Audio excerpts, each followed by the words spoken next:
Good morning, class. So today we are going to talk about a world without government. But first, let me acknowledge the theory we are going to use. We're going to use constructivism theory, which means that learners construct knowledge through active engagement in social interaction.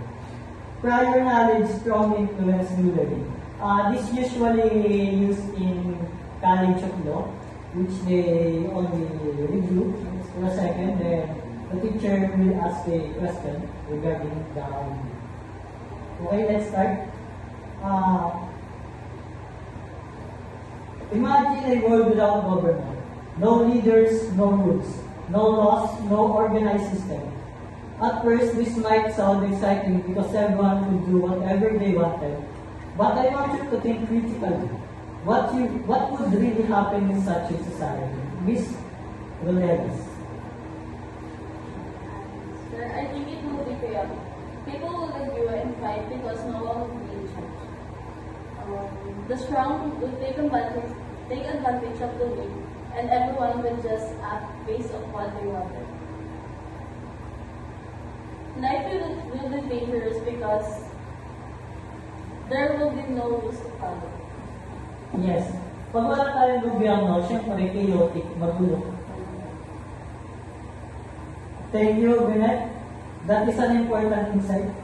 You are saying that without government, that would be disorder, and people would not feel safe. So one purpose of government is to maintain peace and order. Suppose someone steals from you. Harm you. Without government, what will happen? Mr. Bennett. Yes, Your Honor. If there is no government, there is no law, there are no police, there are no court. So, the person who stole or harmed, they're not going to win game. Hindi sila mapaparusahan. People will have to defend themselves, and that will lead to more violence. Kung may government, may batas na may nagpo-protect na sa atin. At meron din tayong sistema tulad ng pulis at ng korte na makakaroon ng justice na protection. Can you stand like this? Yes, Your Honor. Nasabi mo nga na without government, the one who stole cannot be punished. Yes. So, paano naman kung ang mga government officials ang nagnakaw? Will they be punished or not? Yes, Right? because in the Philippine government, we have the office of the ombudsman. Do you think may nasala na sa... Yes, like the curfew And and the impeachment of Erab or Joseph Estrada. thank you, Mr. Bunyag. So now we see another reason. Government exists to create and enforce laws, which provide justice and fairness. Without it, society will be ruled by fear and power, not by fairness and equality. Now let's move on. Think about the things we use every day. Roads, schools, hospitals, bridges, and electricity. Who provides these things? Miss Chenyapo. Sir, those are provided by the government. For example, we study in school built by the government. When people get sick, there are public hospitals.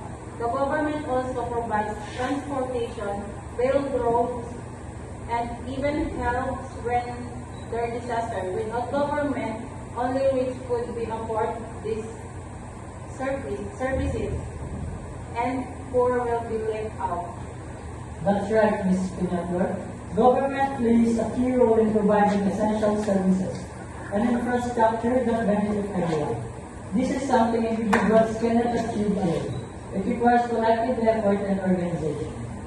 But let's also consider another question.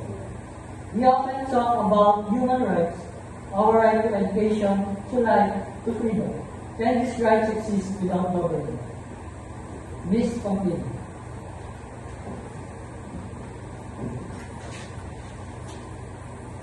Sir, right, would not be protected without government. So, if there is no authority, Then people could violate others' right. There is not violence others' right anytime. For example, someone could take away your property or silence your voice, and no other will not stop them. Government can ensure that our rights are respected and defended through laws and institutions. Okay, please be seated. Very good, Ms. Complina. Government is the guardian of our rights. It makes sure that everyone is treated with dignity and equality. Rights on paper mean little if there is no authority to protect them. Can you give us a summary of what we have discussed so far, Mr. Thomas Craig? Before anything else, good morning, everyone. Good morning.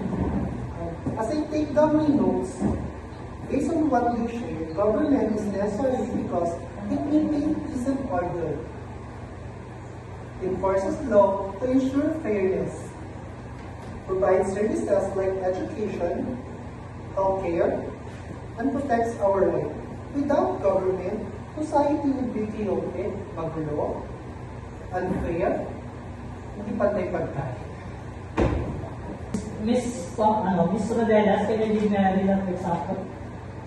What happened if the government is people absent? Sir, I remember reading about countries where there are civil wars and no stable government. In those places, people suffer because there is no authority to maintain peace. Families are displaced, and children cannot go to school. It shows that without government, society collapses. That is a very relevant example, Ms. Rodelas. For example, in Nepal, nagkakaroon na ng rally sa Nepal, which is yung government nila is very corrupt. Like dito rin sa Pilipinas na magkakaroon tayo ng rally sa September. Yes? Who is the current Prime Minister of Nepal? Currently, there is no Prime Minister in Nepal since the Prime Minister is nakatalsik dahil nga sa nag-rally. They have a national election? I don't know yet. What do you think? But yes. I think in Discord, they vote in Discord. Then who will be Prime Minister? The former Chief of Justice, and I don't know what her name. It demonstrates how the absence of government can lead to conflict and suffering. Mr. Kimmel, another piece. Can you repeat what is the question? They like example of what happens if the government is super absent. Like examples, the disasters, typhoon, earthquake, or fire break.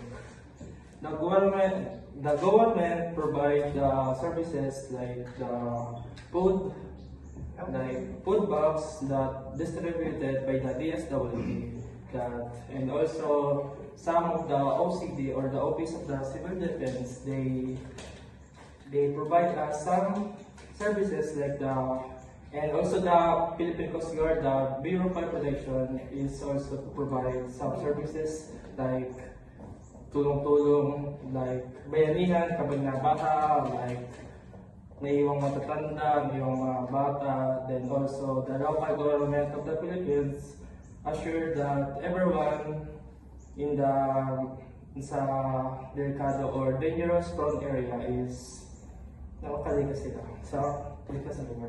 Excellent observation, Mr. Bunya. Government indeed provides organization and aid in times of crisis. Mr. Palustre, can you conclude? Kamusta? Again, good morning, everyone. As I concluded, I think shows that as netizens, we also have rules. Government is not just leaders, it is made up of people. If we want good government, we must participate, follow the laws, and leaders accountable. Is there any question? Violent reaction? Yes, sir. Why? Are we done? Yes. Yes. Excellent conclusion, Mr. Palustre. Government is indeed the responsibility of both leaders and citizens. So class, let's reflect on what happened today. This is the heart of constructivism. It allows learners to use their own reasoning, examples, and reflections to build a deeper understanding. And so, we end with this truth.